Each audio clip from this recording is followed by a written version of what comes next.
Hyderabad CP office నుంచి అక్రమంగా arrest చేసిన బీఆర్ఎస్ నేతలను గత 2 గంటలుగా పోలీసులు వెహికల్లో తిప్పుతున్నారు. వాళ్ళని ఎక్కడికి తీసుకెళ్తున్నారో సమాచారం తెలియకుండా వాళ్ళని మూవ్ చేసిన పరిస్థితి కనిపిస్తోంది. 2 గంటలు గడిచిపోయినా కూడా వాళ్ళని ఎక్కడికి తీసుకెళ్తున్నారు, ఎటు తరలిస్తున్నారు అనే సమాచారాన్ని పోలీసులు ఇవ్వట్లేదు. అందులో వెహికల్లో ఉన్న నేతలకి కూడా వేర్వేరు ఊరు పేర్లు చెప్తూ వెళ్తున్న పరిస్థితి కనిపిస్తోంది. ఇప్పటికీ 4-5 పేర్లు మార్చి కొద్దిసేపటి క్రితం పోచంపేట మండలం కొత్తపేట గ్రామానికి చేరుకున్న నేపథ్యంలో అక్కడ స్థానికులు ఆ వాహనాన్ని అడ్డుకున్న పరిస్థితి కనిపిస్తోంది. వాళ్ళంతా కూడా సీఎం డౌన్ డౌన్ అంటూ నినాదాలు చేస్తున్న సిచ్యువేషన్ కనిపిస్తోంది. ప్రస్తుతం మనతో మాట్లాడడానికి MLA Vivekanand Goud phone line అందుబాటులో ఉన్నారు. వివేకానంద్ గారు, ప్రస్తుతం మీరు ఎక్కడ ఉన్నారు, ఏం జరుగుతుంది? మేము ఇప్పుడే 3వ వెహికల్ ఉన్నటువంటి ఎమ్మెల్యేలందరం కూడా 10 మంది ఎమ్మెల్యే బృందం అంతా కూడా తలకొండపల్లి పోలీస్ స్టేషన్ తీసుకొచ్చారు. ఇప్పుడే ఇక్కడ పెద్ద ఎత్తున తలకొండపల్లి దగ్గర 1000 మంది కార్యకర్తలందరూ కూడా పెద్ద ఎత్తున వచ్చి ఇప్పటికే పెద్ద ఎత్తున ఇక్కడ నినాదాలు ఇస్తా ఉన్నారు. ఈ యొక్క పోలీస్ జులుంని నశించాలని చెప్పేసి కూడా పెద్ద ఎత్తున నినాదాలు చేస్తా ఉన్నారు. 100 మంది 1000 మంది కార్యకర్తలు వచ్చినారు. ఈ అక్రమ అరెస్టులు ఖండిస్తూ వాహనాలకు అడ్డం పడుకుంటున్న వాహనాలు ముందు పోకుండా కూడా మరి అడ్డుకున్న పరిస్థితి. ఈరోజు తెలంగాణలో ప్రజలందరూ కూడా తిరగబడే రోజులు మళ్ళీ ఈ ప్రభుత్వం పైన తిరగబడే రోజు మళ్ళీ ముందుకు వచ్చినాయి. ఉద్యమ సమయంలో ఏ రకంగానైతే ప్రజలలో వచ్చినటువంటి ఆ తిరుగుబాటు ఉన్నదో మరి స్పష్టంగా ఎక్కడ వెళ్ళినా సరే కార్యకర్తల ప్రజలు కనపడతా ఉంది. మరి రేవంత్ రెడ్డి సర్కార్కి రోజుల దగ్గర బట్టి తను చేసే తప్పుడు విధానం అందరూ కూడా ప్రజలు ఎండగడుతుండడానికి ఒక ఉదాహరణ. ఇక్కడ తలకొండపల్లిలో పెద్ద ఎత్తున ఈ రోజు కార్యకర్తలు రావడం, మరి పోలీసు వాహనం అడ్డుకోవడం మరి స్పష్టంగా కనపడుతోంది. మరి ఇక్కడ ఏ రకమైనటువంటి మరి ప్రజల నుంచి ఆగ్రహావేశాలకి గురవుతున్నటువంటి స్పష్టంగా అర్థమవుతా ఉన్నది. Thank you. రైట్, బీఆర్ఎస్ నేతలను తీసుకెళ్తున్న ఒక వెహికల్ మాత్రం ప్రస్తుతం తలకొండపల్లి పోలీస్ స్టేషన్ కు చేరుకున్నట్టుగా తెలుస్తుంది. ఎమ్మెల్యే వివేకానంద్ గౌడ్ సమాచారం ఇచ్చారు మనకి. తలకొండపల్లి పోలీస్ స్టేషన్ కు చేరుకున్నట్టుగా అక్కడ ఇప్పటికే 1000 మంది కార్యకర్తలు ప్రజలు అక్కడికి చేరుకున్న పరిస్థితి కనిపిస్తోంది. కొద్దిసేపటి క్రితం మరో వెహికల్ని పోచంపేట మండలం కొత్తపేట గ్రామం దగ్గర స్థానికులు అడ్డుకున్న పరిస్థితి. ఎక్కడికి తీసుకెళ్తున్నారు నేతలను అక్రమంగా అరెస్ట్ చేసి అంటూ కూడా వాళ్ళంతా అక్కడ ఆందోళన చేసిన పరిస్థితి. వివేకానంద గౌడ్ గారు, ప్రస్తుతం మీతో ఎవరెవరు ఉన్నారు ఇంకా నేతలు? మాతో పాటు మన మధుసూదనాచారి గారు, అదేవిధంగా మాగంటి గోపీనాథ్ గారు, మాధవరం కృష్ణారావు గారు, అదేవిధంగా ఎమ్మెల్యే షమీపూర్ రాజు గారు, అదేవిధంగా బండారు లక్ష్మారెడ్డి ఎమ్మెల్యే గారు, మాతో పాటు మేము ఈ బృందం అంతా ఈ 3వ వాహనంలో ఉన్నాము. ఇంకా 2వ వాహనం, మొదటి వాహనం కూడా ఇంకా రావాల్సినది. అవి వాళ్ళు ఎక్కడ తీసుకొని తెలియని పరిస్థితి ఉంది మాకు. రైట్, అయితే మిమ్మల్ని అరెస్ట్ చేసే క్రమంలో కూడా పోలీసులు డాక్టర్ సంజయ్ కౌలకుండ గారు కూడా వాళ్ళు కూడా అందరం వాహనాలు దగ్గర 8 మంది మేము అందరం కూడా ఎమ్మెల్యేలు అందరం కూడా.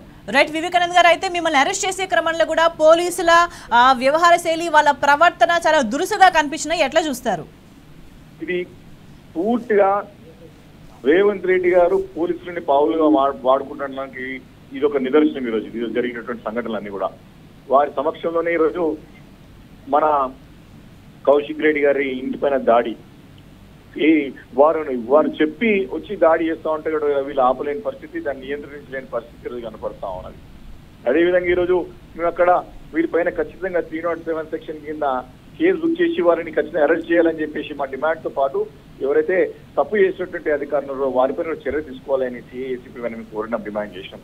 మరి దానిపైన స్పందించకుండా ఈరోజు ఎవరైతే తప్పు చేసారో, ఎవరైతే దాడి చేసే వాళ్ళేమో పోలీసులను కూర్చోబెట్టి అన్ని తినిపించి అన్ని వారిని అక్కడ సకల మర్యాదలు చేసి వాళ్ళు సాయంత్రం ఇంటికి పంపించారు. కానీ మమ్మల్ని మాత్రం న్యాయం కోరితే అరెస్ట్ చేసి ఇక్కడ ఈ మారుమూల ప్రాంతాలకు తీసుకొచ్చి మమ్మల్ని అరెస్ట్ చేసినటువంటి పరిస్థితి ఉన్నది ఈరోజు. కాబట్టి ఇది కేవలం ప్రభుత్వం ఈరోజు ఏ రకమైనటువంటి పరిపాలన అందిస్తున్నదో శాంతి భద్రతలు కాపాడడం ఘోరంగా విఫలమైంది అనేక సందర్భాల్లో. మరి మేము ప్రశ్నిస్తున్నటువంటి విపక్ష పార్టీ సంబంధించినటువంటి ఎమ్మెల్యేలను కానీ ప్రజాప్రతినిధులను కానీ ఈ రకమైనటువంటి అనిశ్చిత వేసే ధోరణితో మరి ప్రభుత్వం పనిచేస్తా ఉంది.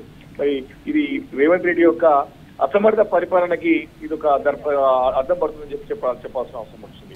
అయితే వివేకానంద్ గారు, రాత్రి సమయంలో ఇంత దూరం ఇన్ని గంటలు మిమ్మల్ని ప్రయాణం చేయించి తీసుకురావడాన్ని ఎట్లా చూస్తారు? ఎందుకు ఇంత దూరం తీసుకురావాల్సిన పరిస్థితి పోలీసులకు మిమ్మల్ని?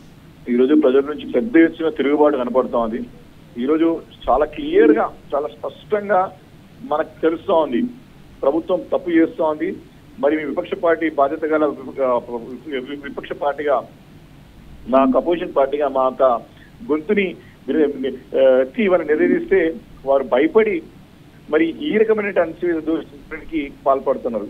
కాబట్టి దీంట్లో మనకి అర్థం చేసుకోవాల్సింది ఏమంటే వాళ్ళు ప్రభుత్వం నడిపేయలేకపోతా ఉన్నారు, మేము దాన్ని ఎత్తి చూపుతా ఉంటే కూడా దాన్ని తీర్చుకోలేకపోతా ఉన్నారు ప్రభుత్వం.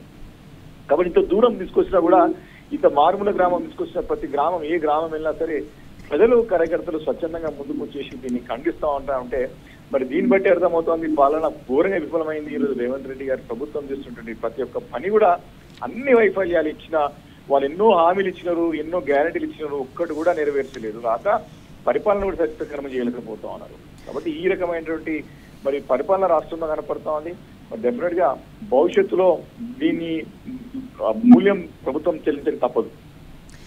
వివేకానంద్ గారు, మీరు పోలీస్ వాహనం నుంచి మీరు కిందకు దిగిండ్రా, నెక్స్ట్ ఏం చేయబోతున్నారు పోలీసులు? ఇప్పుడే మేము స్టేషన్ లోపలికి వచ్చాము. అక్కడ గేట్ దగ్గర పెద్ద ఎత్తున కార్యకర్తలు ఉన్నారు. ఇప్పుడే మా పుండ్రా ఇంకా 2 వాహనాలు రావాల్సినాయి. ఆ వాహనాలు ఎక్కడ పోయినాయో తెలియని పరిస్థితి. వచ్చిన తర్వాత మరి అందరం కూడా కలిసిన తర్వాత ప్రణాళిక రూపొందించుకుని ఏ రకంగా ముందుకెళ్ళో ఆలోచన చేస్తాం. Right, thank you Vivekanand Goud గారు.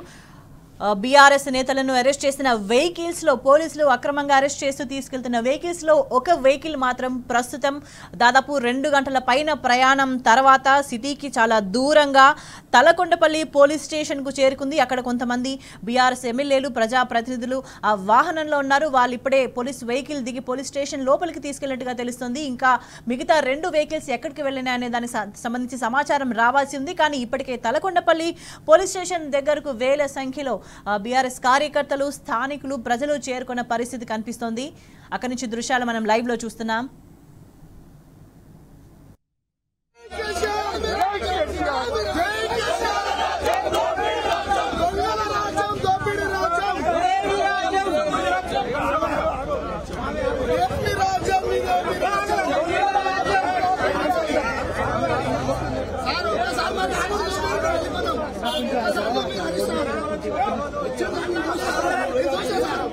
Come on.